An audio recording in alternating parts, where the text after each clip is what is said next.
There is a stone causeway on the western side of a temple in Siem Reap province, in northwestern Cambodia. It is built of sandstone and laterite, and it runs straight as a drawn line across a moat that is roughly 190 metres wide.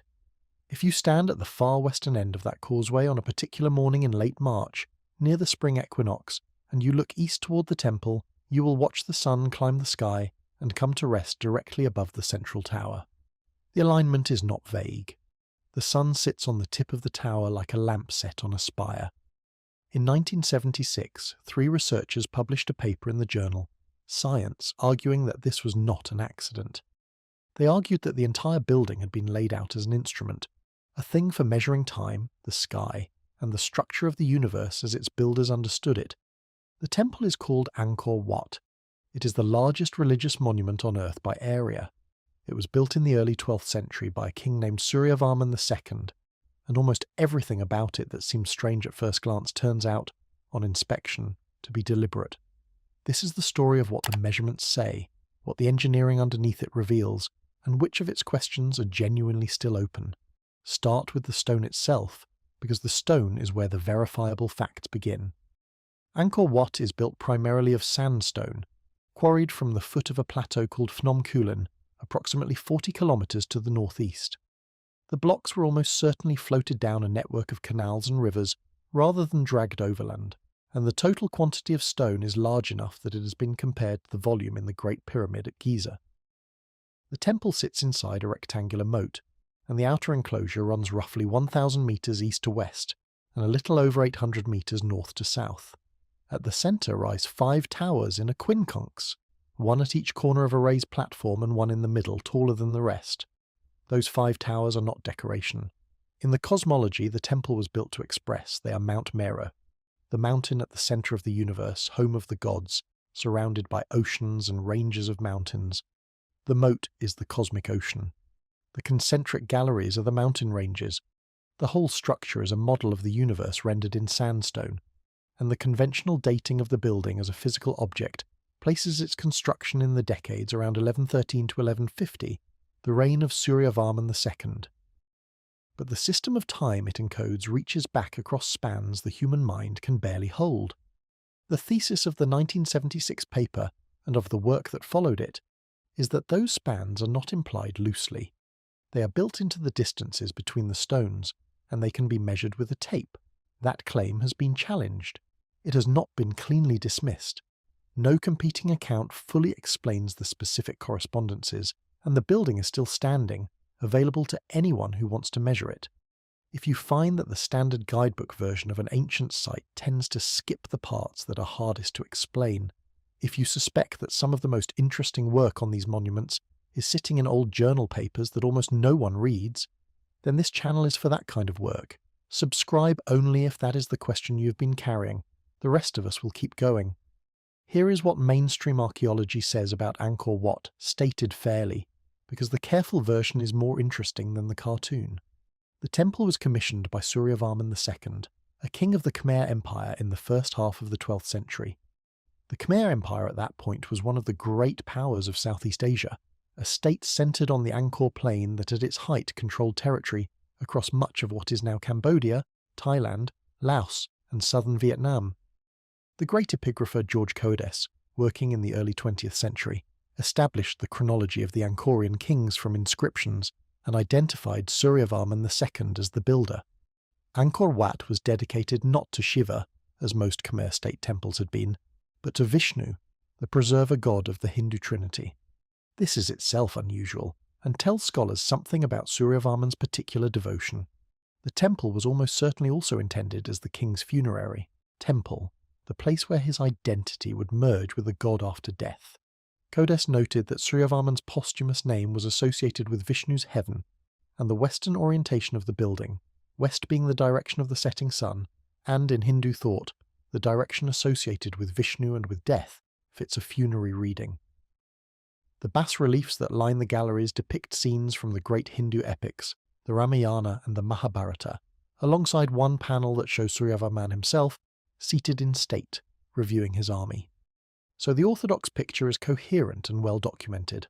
Angkor Wat is a temple mountain, a model of Mount Meru, dedicated to Vishnu, built and probably used as the funerary monument of a powerful king, decorated with the central myths of the religion he followed. None of that is in dispute. The dispute is about how much more the building was designed to do. The break in the conventional reading came from people who looked at Angkor Wat not as art historians or as archaeologists, but as measurers. In 1976, the journal Science published a paper titled, In Essence, a Study of Astronomy and Cosmology at Angkor Wat. Its authors were Robert Stenzel, an astronomer, Fred Gifford, and Eleanor Moron, an art historian who had done the painstaking work of surveying the temple's dimensions on the ground. Moron later published a much longer treatment of the same argument as a book, under her married name Eleanor Maneker. What they did was straightforward in concept and laborious in practice.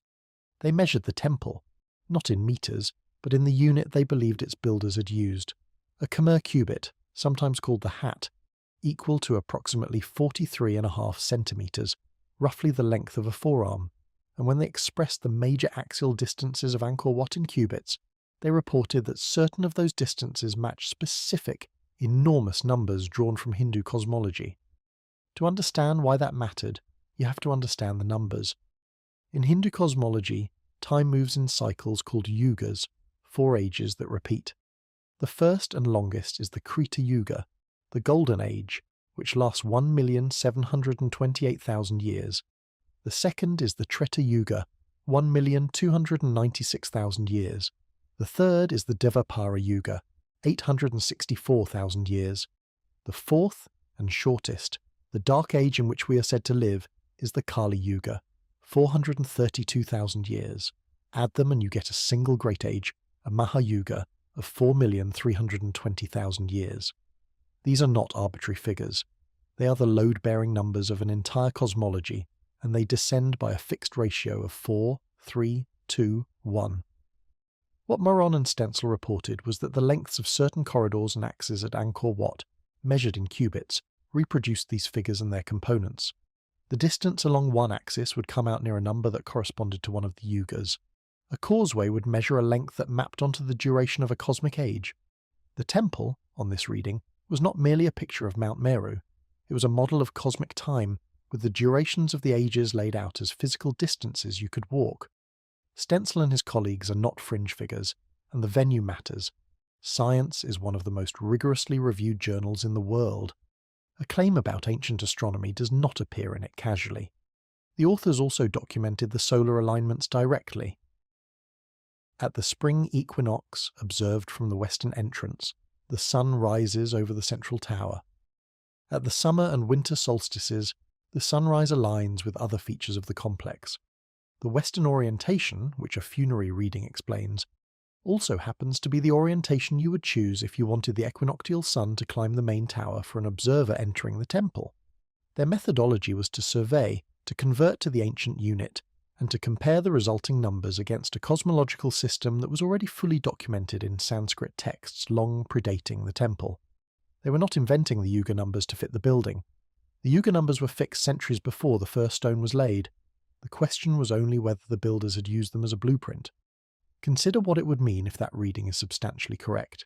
It would mean that the people who built Angkor Wat were not only master architects and sculptors, but practicing mathematicians and astronomers who chose to encode their model of the universe in the physical proportions of a building large enough to be seen from the air. It would mean the temple is a text as much as a structure, that walking its axes was a way of walking through cosmic time, from the present Dark Age back toward the Golden Age at the centre. And it would place Angkor Wat in a small and remarkable company of human monuments that appear to have been built as instruments rather than only as shelters or shrines. The equinox alignment alone is the kind of thing that can be checked by anyone with a calendar and a clear morning. People do check it. Every March, photographers gather on the western causeway and record the sun arriving on the tower. That part is not contested. What remains contested is the numerology, whether the cubit distances truly encode the yugas by design, or whether a building that large simply contains so many measurable distances that some of them are bound to land near significant numbers by chance. Both possibilities are live. If you want to test it yourself, the dimensions of Angkor Wat are published, the cubit length is published, and the yuga figures are in any reference on Hindu cosmology. The materials to argue either side are open to you. It is worth slowing down on exactly what the measurers claim to find, because the specificity is what makes the argument either remarkable or, to the skeptics, suspect. Eleanor Maneker, in the book-length treatment she published in the 1990s under that name, did not simply assert that the building felt cosmic. She laid out a system. Working in the Khmer cubit, she reported that the lengths along the temple's principal axis, taken between particular architectural points, came out close to the durations of the 4 yugas, that you could walk from one defined feature to another and cover, in cubits, a distance numerically equal to the length in years of the Golden Age, then the next stretch equal to the Second Age, and so on, descending through the cosmic cycle as you move through the building.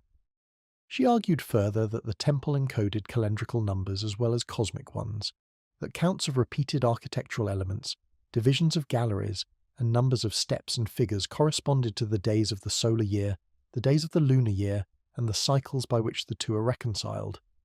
And she argued that certain measurements encoded historical numbers tied to the reign of Suryavarman himself, binding the king's own time into the cosmic and calendrical scheme. The picture she assembled was of a building designed simultaneously as a model of the universe, a working calendar, and a monument to a specific king's place within sacred time. The method by which such a claim is tested is the same method by which it is attacked, and that symmetry is the whole difficulty.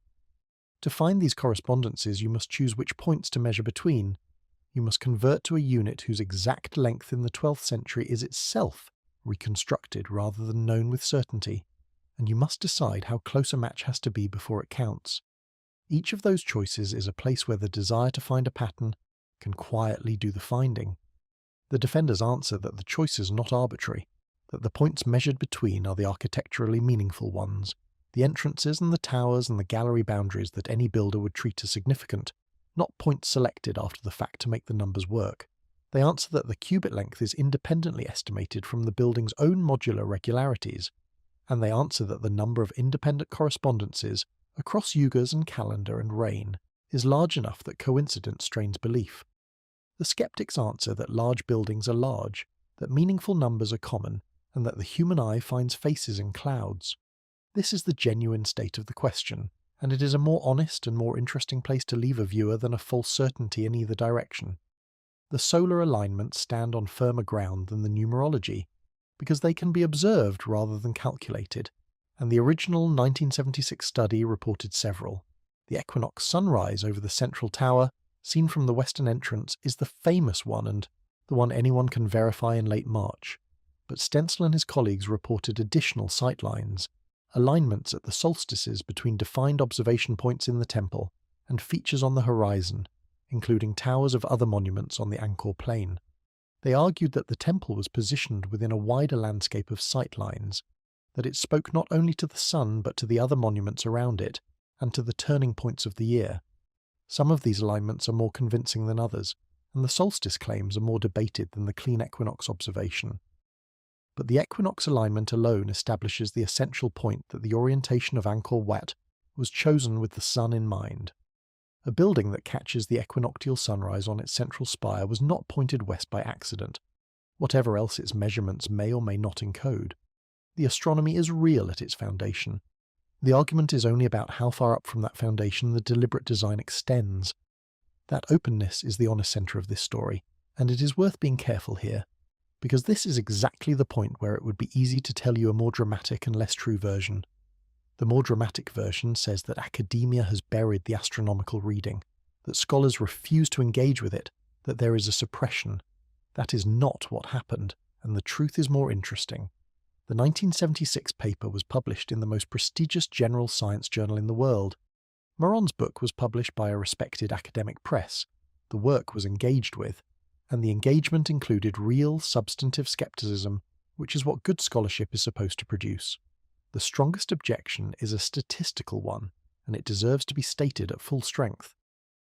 A building the size of Angkor Wat contains an enormous number of measurable distances, every corridor, every gallery, every gap between every pair of features. If you are free to choose which distances to measure, and free to choose your unit, and free to accept a match that is close rather than exact, then you can almost always find numbers that look meaningful. Critics of the cosmological reading argue that this is what is happening. that the Yuga correspondences are real arithmetic performed on a building that was not designed around them, a pattern found rather than a pattern placed. This is a serious argument, and it has not been fully answered. The defenders reply that the matches are too numerous and too precise to be coincidence, and that the cosmological intent of the building is independently obvious from its Mount Meru symbolism and its solar alignments. So the numerical encoding is exactly what one would expect such builders to do. Neither side has delivered a knockout. The debate is genuinely unresolved, and the form the debate took was not silence. It was disagreement in print among people who had each done real work. That distinction matters, and a channel that respects its audience does not pretend a vigorous scholarly argument is a conspiracy. So set the numerology to one side as an open question, and turn to the part of Angkor that is not in doubt at all, and that is, if anything, more astonishing, because it has only come into focus in the last 2 decades, and it changes what kind of place Angkor was. For most of the 20th century, Angkor was understood as a collection of monumental temples set in jungle. The temples were mapped, restored, and studied. The spaces between them were assumed to be more or less empty. That assumption was wrong, and the instrument that proved it wrong was light. In 2012, and again on a larger scale in 2015, an international team flew aircraft fitted with laser scanning equipment over the Angkor region. The technique is called LiDAR. The aircraft fires millions of laser pulses at the ground each second and times their return, and because some of those pulses slip between the leaves and reach the soil, a computer can strip away the entire forest canopy and reveal the bare surface of the earth beneath it, down to ridges only a few centimetres high. The work was led by Damien Evans, an archaeologist who had been part of the Greater Angkor project, a long-running collaboration centred on the University of Sydney under Roland Fletcher, working alongside Cambodian and French institutions. What the laser revealed under the trees was not empty jungle. It was a city, a vast, low-density urban landscape stretched out around the temples for hundreds of square kilometres, a grid of streets, the foundations of countless wooden houses long since rotted away, ponds, canals, embankments, field boundaries, and entire neighbourhoods that no one had known were there. The temples had never been the city. The temples were the stone hearts of a sprawling settlement built mostly of wood and earth, and the wood and earth had vanished, leaving only the subtle shaping of the ground that the laser could now see. The scale is hard to absorb. By the most careful estimates, Greater Angkor at its height covered an area approaching 1,000 square kilometres, which would make it one of the most extensive cities of the pre-industrial world, larger in footprint than any other settlement of its era. Population estimates are necessarily uncertain, because you cannot count the residents of houses that are gone, but the figures that emerge from the density of dwellings and the capacity of the agricultural system run to perhaps 750,000 people or more. That is a metropolis, built in the tropics, 800 years before the present. And the thing that made it possible, the thing that the whole sprawl was organised around, was water. The Khmer of Angkor were, above everything else, hydraulic engineers. The defining feature of their landscape was not the temples but the berets, enormous artificial reservoirs, rectangular, embanked, and aligned with the same precision as the temples themselves. The West Beret, the largest, is about 8 kilometres long and a little over 2 kilometres wide, a body of water held above the surrounding plain by earthen walls, fed and drained by a network of canals. There was an East Beret, now dry, of comparable ambition. These reservoirs, together with hundreds of kilometres of channels, dikes and moats, formed a single integrated system for capturing the water of the summer monsoon, storing it, and releasing it across the rice fields through the dry months. The temple moats were part of this system. The roads were embankments that doubled as dikes. The entire city was a machine for managing water in a climate that delivers most of its rain in a few violent months and then withholds it for the rest of the year. This is the genuine engineering wonder of Angkor, and it is the part the cosmological glamour can distract from. Before they were anything else, the builders of Angkor Wat were people who had solved, at continental scale, the problem of how to feed 1 million mouths from a monsoon, and that mastery of water may be exactly what destroyed them. This is the hydraulic hypothesis, and it is one of the most compelling pieces of environmental detective work in modern archaeology. The reasoning runs like this. A water system that elaborates is also fragile. It depends on a predictable monsoon and on constant maintenance. If the climate becomes erratic, If the rains fail for years and then return in catastrophic bursts, a network built to manage steady flows can be overwhelmed and broken. To test whether that had happened, a scientist named Brendan Buckley, working at the Lamont Doherty Earth Observatory at Columbia University, turned to the trees. In the mountains of Vietnam grows a long-lived cypress, and its annual growth rings record, year by year, how wet or dry each season was. Buckley and his colleagues built a climate record from those rings reaching back more than 7 centuries, and they published it in the Proceedings of the National Academy of Sciences in 2010. The record showed something stark. In the 14th and 15th centuries, the centuries during which Angkor declined and was largely abandoned as a capital, the region was struck by decades of severe drought, the worst in the whole record, broken by years of unusually intense monsoon rains.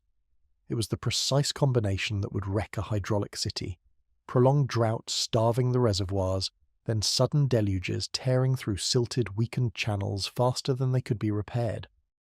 Let that pacing settle for a moment, because it is the heart of it.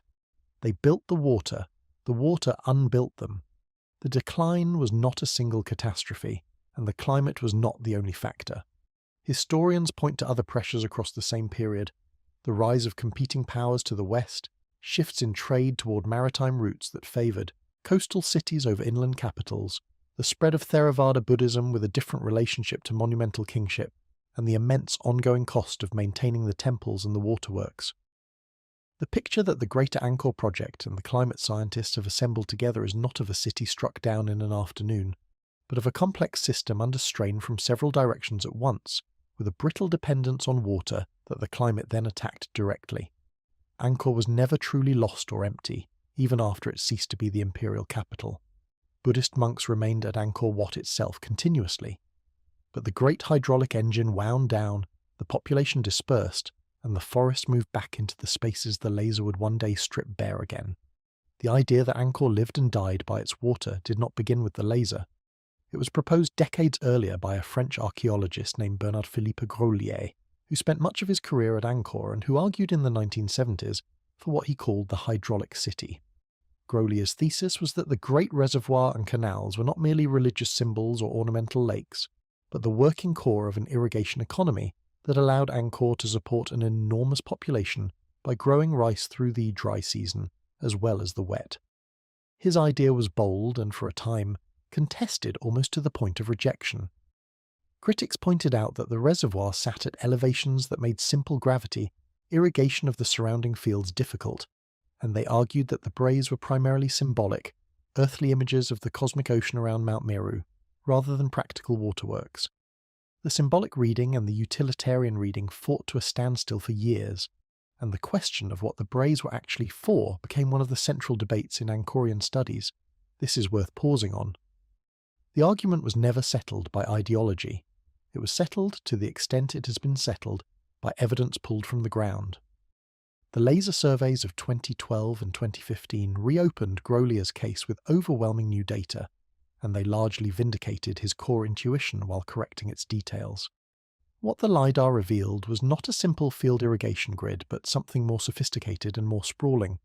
A vast distributed network of channels, embankments, ponds and diversions that captured water across the whole landscape, moved it where it was needed, and managed both the storing of it and the shedding of excess.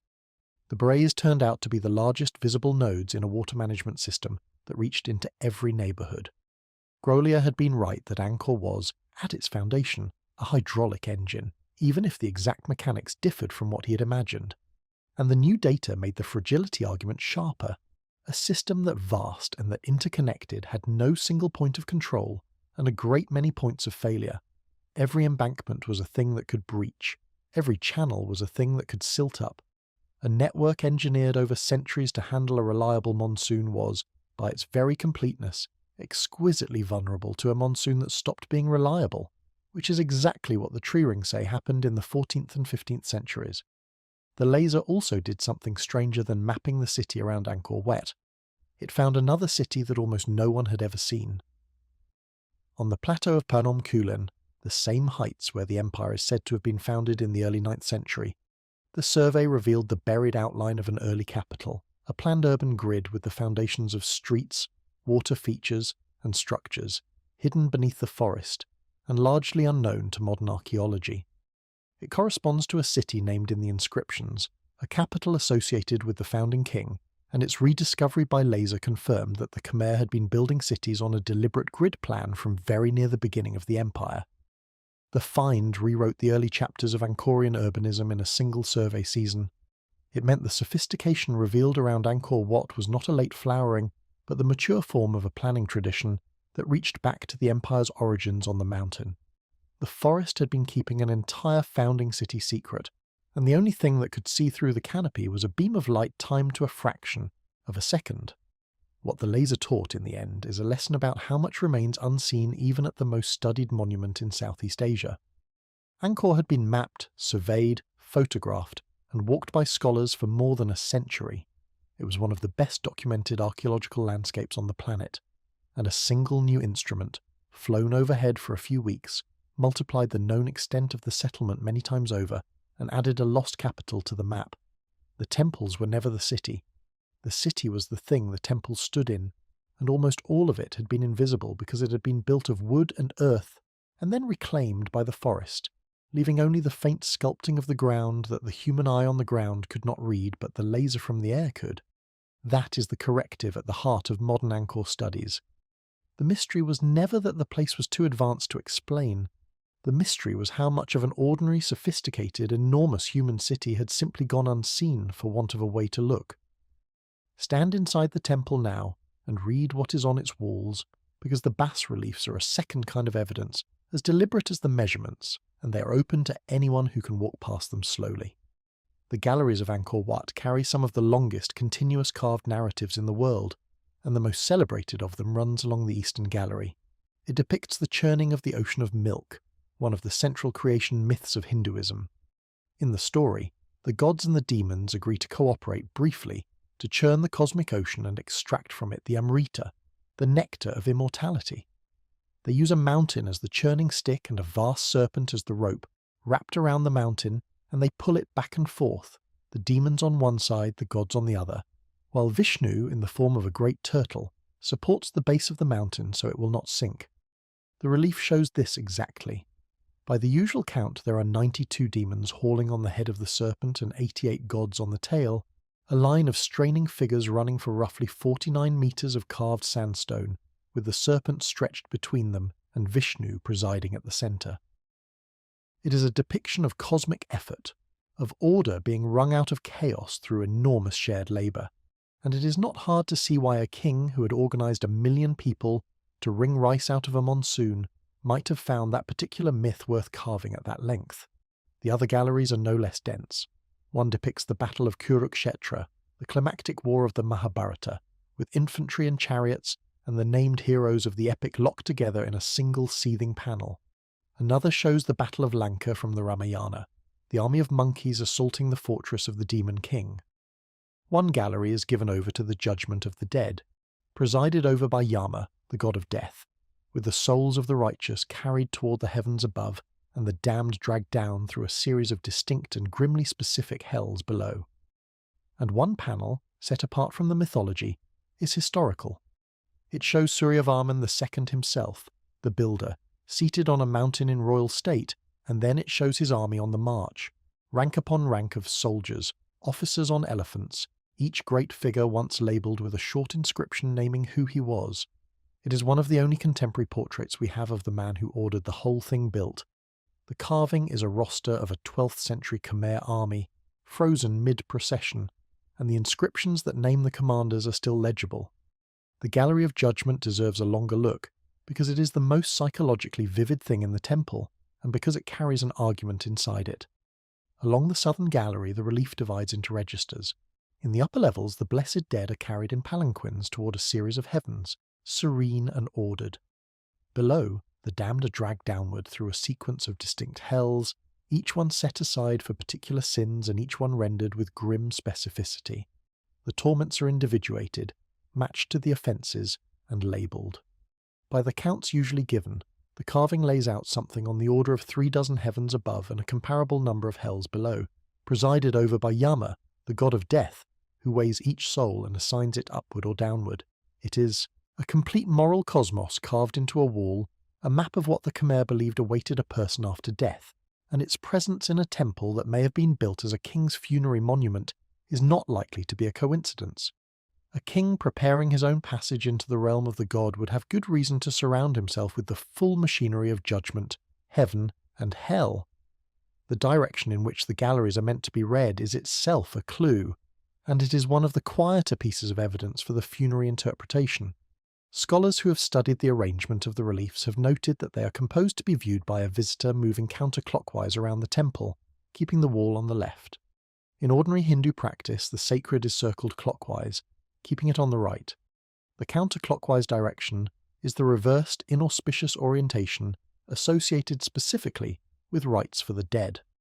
That Angkor Wat appears designed to be read in the funerary direction against the normal flow is a subtle architectural argument that the building was always meant to face toward death and the afterlife, consistent with its Western orientation, consistent with the Gallery of Judgment, consistent with the reading of it as the monument in which a king would become a god.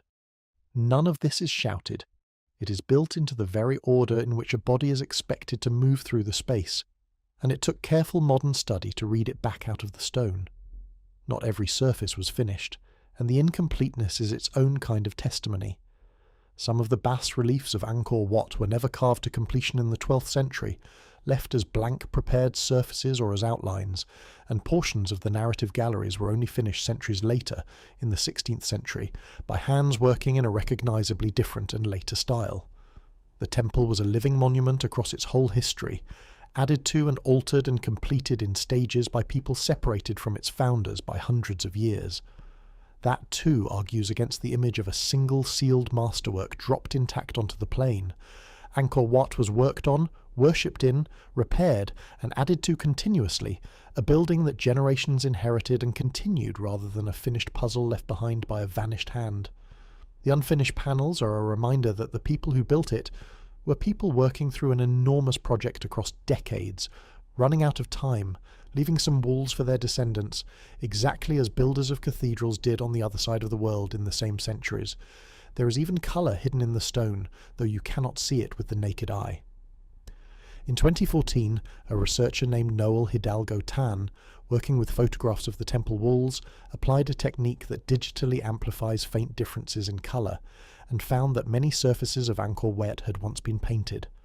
More than 200 hidden paintings emerge from the analysis, figures, scenes, an image that may show a musical ensemble, pigments so faded that they had become invisible to ordinary sight, but were still recoverable by the camera and the computer. The temple we see now is bare grey stone. The temple the Khmer saw was painted, gilded in places, and far more vivid than the austere ruin that survives. That is worth holding on to, because it is easy to mistake the weathered monument for the intended one. What stands today is the skeleton of something that was once dressed in colour and crowded with people and surrounded by a living city of 750,000 souls. Consider what it took to build the thing in the first place, because the logistics are their own argument for the sophistication of the people who managed them. The sandstone of Angkor Wat came, as noted, from the quarries at the base of Phnom Kulen, approximately 40 kilometres away. Moving several million blocks of stone that distance, some of them weighing more than a ton, is not a problem you solve with brute force alone. It is a problem you solve with water and organisation. Geological work published in the early 2010s traced the likely transport routes and argued that the Khmer cut a network of canals to float the stone most of the way by raft, a shorter and more efficient path than the long river route that had earlier been assumed. The same hydraulic genius that watered the rice and filled the moats also delivered the building, materials, and the stones, once they arrived, were dressed and fitted with a precision that still impresses masons. The blocks were ground against one another until they matched, then set without mortar, held by their own weight and by the closeness of the fit. The carvers worked the sandstone after the walls were raised, which is why the bas-reliefs flow continuously across the joints between blocks, as if the wall were a single surface. The architecture itself carries a constraint worth understanding, because it shaped everything the Khmer built. They did not use the true arch, the kind built around a keystone that can span a wide opening and carry great weight. Khmer builders used the corbelled vault, in which each course of stone is set to project slightly beyond the one below until the two sides meet at the top. A corbelled vault is simpler to build but far weaker and far narrower than a true arch, and it cannot span a wide space. This is why the galleries and chambers of Angkor Wat are long and narrow rather than broad and open, why the interiors feel like corridors rather than halls. The Khmer achieved monumental scale not by enclosing vast spaces, but by multiplying and elevating narrow ones, stacking gallery upon gallery and tower upon tower, until the whole rose into the artificial mountain its builders intended. The limitation was real, and the response to it was the distinctive silhouette that makes Angkor Wat recognizable from a single glance. Walk the western approach, and the design announces itself before you reach the temple. A long causeway crosses the moat, its edges once lined with balustrades carved as nagas, the many-headed serpents of Khmer and Hindu myth, their hooded heads rearing up at the entrance. Two structures flank the causeway inside the enclosure, conventionally called libraries, though their true function is debated. The galleries you pass through are arranged in 3 rising tiers, each smaller than the one below, drawing the eye and the body upward toward the 5 central towers. The climb to the highest level is steep, deliberately so. The ascent to the gods was not meant to be easy. Everything about the progression, the narrowing, the rising, the steepening, is a physical enactment of approach toward the sacred centre, and it is the same logic that governs the cosmology and, if the measurers are right, the mathematics. To understand the temple, you also have to understand that it was the work of a single late chapter in a much longer story, because the Khmer had been building at Angkor for 3 centuries before Suryavarman laid his first stone. The empire is conventionally dated from the early 9th century, around the year 802, when a king named Jayavarman II is said to have declared independence and inaugurated the cult of the god king on the heights of Phnom Kulen. His successors moved the centre down onto the Angkor plain and began the long sequence of capitals and reservoirs and temple mountains that would accumulate over the following 600 years. A king named Yasovarman, around the turn of the 10th century, established a great capital on the plain and built one of the first of the enormous reservoirs. Each major king tended to build his own state temple, and often his own beret, so the landscape filled with monuments across generations. Angkor Wat, begun in the 12th century, was therefore not the beginning of anything. It was the supreme achievement of a mature tradition, the point at which 300 years of accumulated skill in stone, water, and cosmology converged in a single building. And it was not the end either. After Suryavarman, the empire passed through war and recovery, and a later king built the famous city of Angkor Thom just to the north, with its central temple, the Bayon, studded with enormous carved faces gazing out in every direction. That later king turned the state toward Buddhism, and the religious character of Angkor shifted with him. Angkor Wat itself, originally a Vishnu temple, became over the centuries a Buddhist site, which is part of why it was never abandoned even as the imperial capital faded. Suryavarman himself was a conqueror as much as a builder.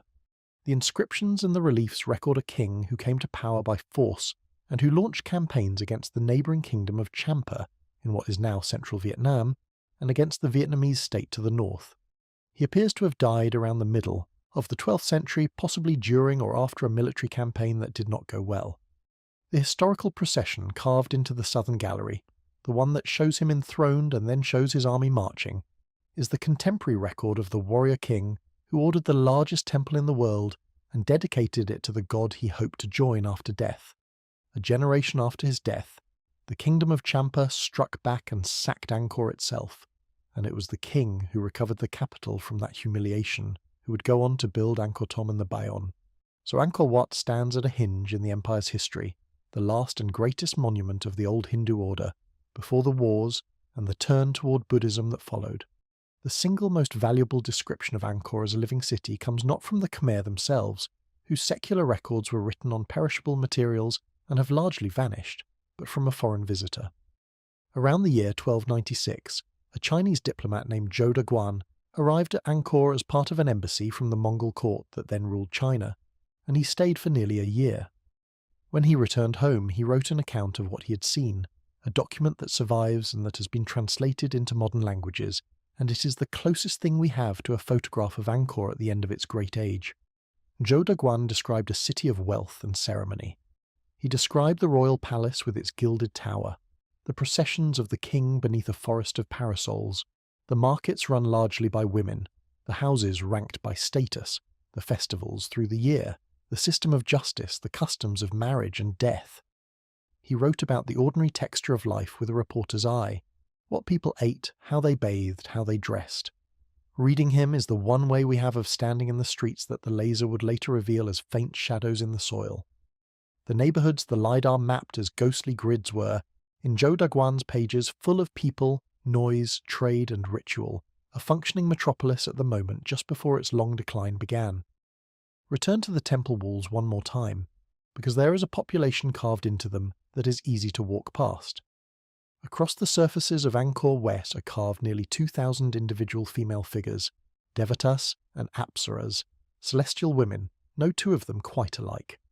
They stand singly and in groups, adorned with elaborate jewellery and headdresses, and their costumes and hairstyles vary so widely that a French scholar named Sappho Marchal devoted a careful study to cataloguing them, classifying the dozens of distinct ways their hair is dressed. They are not generic decoration. They are a vast gallery of individual portraits of a celestial court, carved with a variety that suggests the sculptors were working from a rich and specific visual vocabulary of fashion and adornment. To stand among them is to be surrounded by the idealized inhabitants of a heaven, rendered with a care that the bare grey stone disguises until you look closely. The condition in which any of this survives at all is the result of more than a century of difficult conservation work, and that history is part of the monument now. The systematic study and restoration of Angkor began under French scholarship in the colonial period, carried out for decades by the institution that became the French School of the Far East. The restorers eventually adopted a method called anastylosis, in which a collapsing structure is carefully dismantled, its stones catalogued, its foundations rebuilt with hidden modern reinforcement, and the original stones then replaced in their original positions, with new material used only where original pieces are missing. The aim is a building that stands securely while remaining genuinely itself.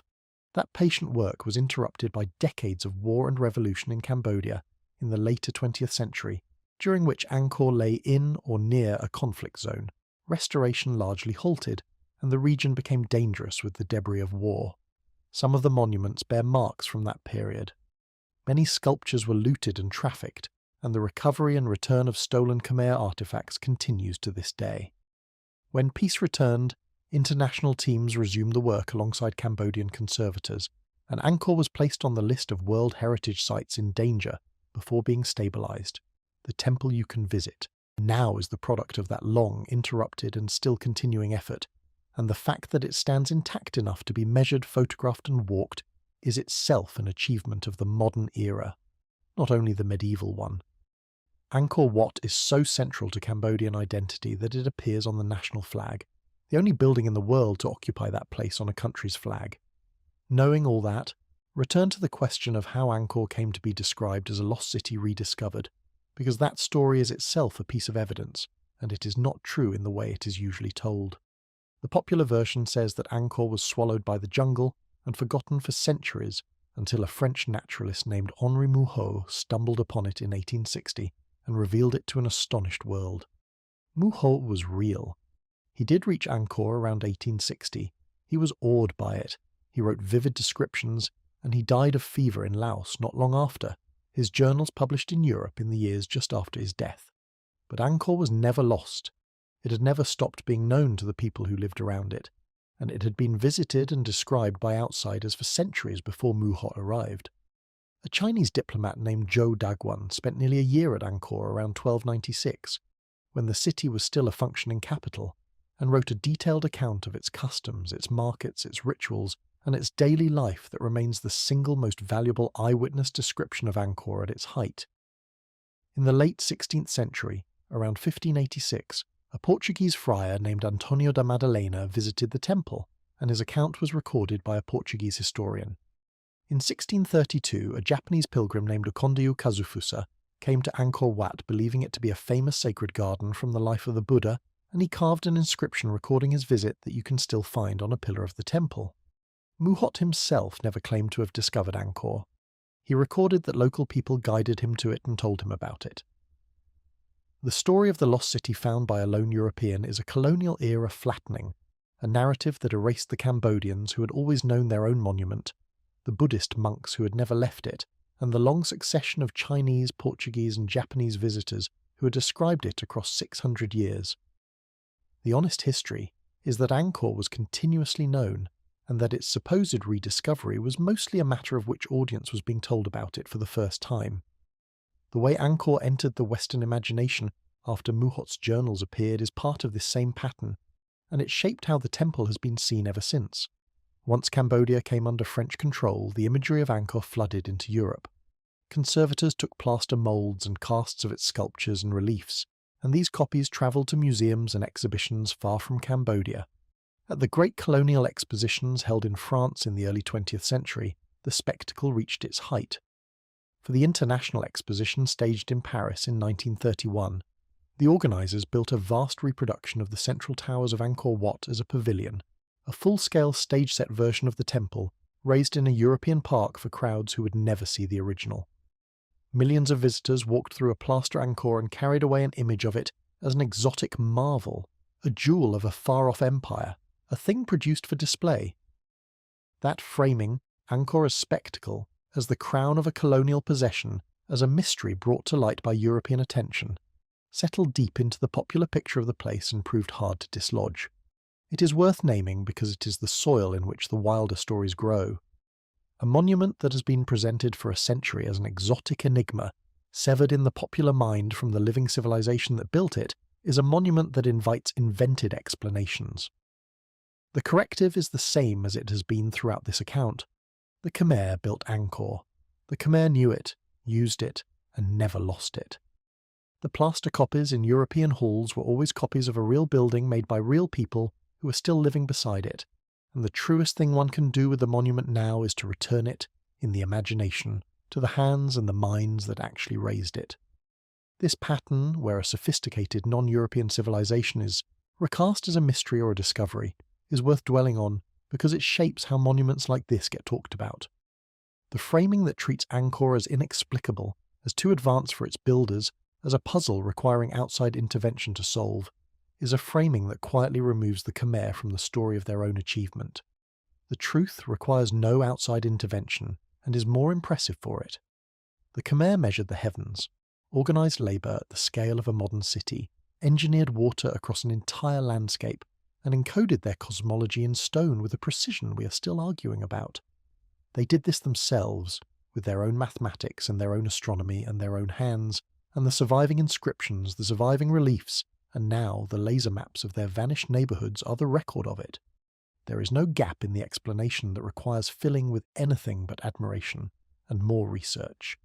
Place Angkor now alongside the other great cosmological monuments of the world, not to claim some single hidden source behind all of them, but because the comparison sharpens what is and is not special about it. Sacred architecture aligned to the sun is found across many unconnected cultures. The midwinter and midsummer alignments of certain prehistoric monuments in Europe, the equinox light effects engineered into temples in Mesoamerica, the careful solar orientation of Egyptian sanctuaries, these recur because the sun is the most reliable and most universally observed marker of the year, and any society that needs to fix a calendar will eventually build something that catches it. The convergence is not evidence of contact between these cultures. It is evidence that the sky is the same for everyone, and that the human mind, working independently in many places, keeps arriving at the same solution. Build something permanent, point it at the sun, and let the architecture keep time. What makes Angkor distinctive within that company is the marriage of the astronomical alignment to a fully articulated numerical cosmology and to a hydraulic system of equal ambition. Other cultures aligned stones to the solstice. The Khmer, if the cosmological reading holds, aligned an entire city to the structure of cosmic time and then wrapped it in the largest water management network of the medieval world. The comparison does not diminish Angkor. It locates it as a particularly complete expression of an impulse humans have acted on everywhere, and it does so without inventing any connection that the evidence does not support. There is one more piece of the Angkor landscape that dissolves the old argument about whether the water was practical or sacred, because it shows it was unmistakably both. In the hills above the Angkor plain, where the rivers that fed the city's reservoirs begin their descent, lies a site called Kubal Speen. There, in the bed of a river, the Khmer carved the living rock of the streambed itself. Hundreds upon hundreds of lingers, the abstract emblems of the god Shiva, set in rows across the stone so that the water flowing over them would be sanctified before it ran down to the plain.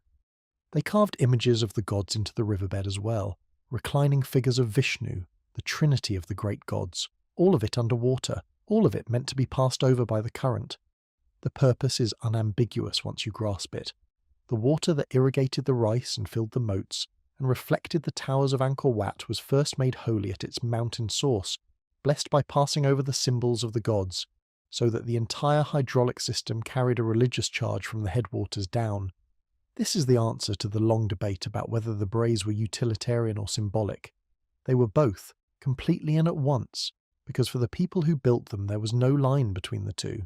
The water grew the rice, and the water was sacred, and the same engineering served both ends without contradiction.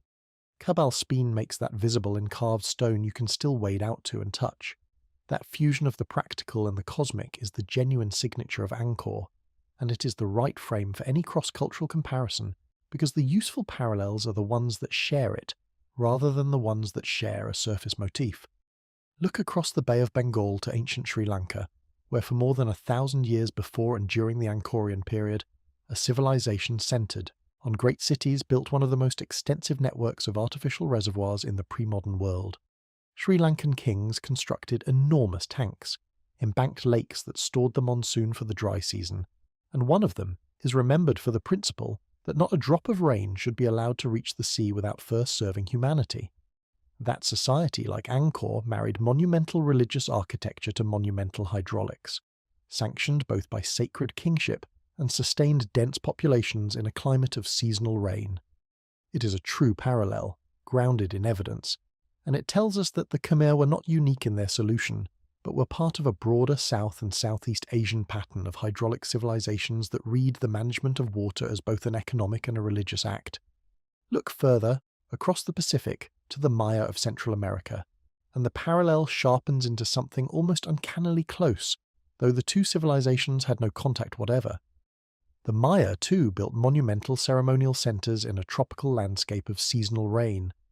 They, too, depended on the careful capture and storage of water through long dry seasons, and they, too, suffered a famous decline, the so-called Classic Maya collapse, that a substantial body of modern climate research has linked to episodes of severe, prolonged drought. The resemblance to Angkor is not a matter of shared symbols or shared ancestry. It is a matter of two intelligent civilizations independently confronting the same problem: how to sustain a dense population in a climate that gives water unevenly, solving it brilliantly, and then being broken by the same vulnerability when the climate turned against them. That convergence is far more illuminating than any claim of hidden contact, because it points to something real about the human predicament. Complex societies built on the mastery of an unreliable environment carry their greatest strength and their greatest fragility in the same structures. The barrays that made Angkor possible were the barrays that could not survive a failing monsoon. The reservoirs that made the Maya cities possible were the reservoirs that drought could empty. The lesson repeats across cultures that never met, and it repeats because it is true, not because anyone carried it from one to the other. So weigh the strongest case against the most striking claim fairly, because that is the only honest way to leave it. The most striking claim is that Angkor Wat is a precise astronomical and cosmological instrument, that its corridors measure out the durations of the Hindu world ages in cubits, that its axes are tuned to the solstices and equinoxes by design. The strongest objection, stated again at full force, is that a structure this enormous and this elaborate offers so many distances to measure that meaningful-looking numbers are statistically inevitable, and that the human eye and the human desire for pattern will find cosmic time in any sufficiently complex building if it is allowed to choose where to put the tape. This objection is not a dismissal, and it is not motivated by hostility to the Khmer. It is the ordinary skeptical hygiene of any science that deals with numbers, and it applies with equal force to every claim that an ancient monument encodes a hidden mathematical message. The defenders of the cosmological reading have real answers. The independent evidence of cosmological intent from the symbolism and the alignments, the sheer number of correspondences, the fact that the Yuga figures were fixed long before the building, and so could not have been reverse engineered to fit it. but they have not produced the single decisive demonstration that would convert the skeptics, and the skeptics have not produced the statistical analysis that would settle the matter the other way. The result is that the equinox sunrise over the central tower is established and visible to anyone who goes there in late March. The water system and the vanished city are established and mapped by laser. The climate that broke the city is established in the rings of trees, and the question of whether the corridors deliberately measure cosmic time remains genuinely, honestly open, the kind of question that more careful measurement and better statistics could in principle resolve, and that no one has yet resolved. There is a deeper version of the objection worth stating, because it cuts at the framing itself rather than at any particular measurement.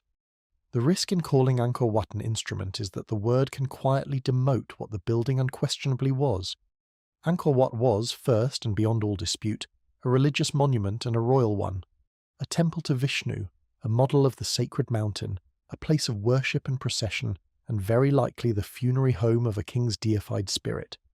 Those functions are not in doubt, and they do not depend on a single measurement.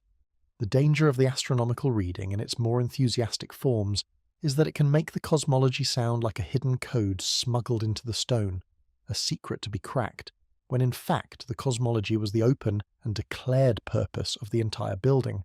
The Mount Meru symbolism is not hidden. The dedication to Vishnu is not hidden. The orientation toward the sacred west is not hidden. If the precise measurements do encode the yugas, that encoding would be one more expression of an intent that the building shouts from every tower, not a buried secret at all. The skeptic's most serious point is not that the Khmer were incapable of such mathematics. They plainly were capable, given everything else they achieved. The point is that the search for a numerical code can distract from the plain, declared, and far better attested meaning of the monument, and can tempt the investigator toward the kind of pattern finding that always succeeds because it is allowed to. A responsible account holds both truths. The cosmological intent of Angkor Wat is certain. The precise numerical encoding of that intent in qubit-measured distances is a specific, additional, and unproven claim that sits on top of the certain part, and the two should not be confused. The right posture toward all of this is a calibrated one, and it is the posture that separates a documentary that respects its audience from one that flatters it. Some of what can be said about Angkor Wat is established beyond reasonable dispute. The dating to the 12th century and the reign of Suryavarman is established. The dedication to Vishnu and the Mount Meru symbolism are established. The equinox sunrise over the central tower is established and observable. The vast hydraulic city revealed by laser is established and mapped. The drought record that helps explain the decline is established in the trees. The continuous habitation that disproves the lost city myth is established in the historical record. These are not contested, and a viewer can rely on them. Other things are inferred with good support but remain open to argument, like the funerary function and the exact mechanics of the water system's failure.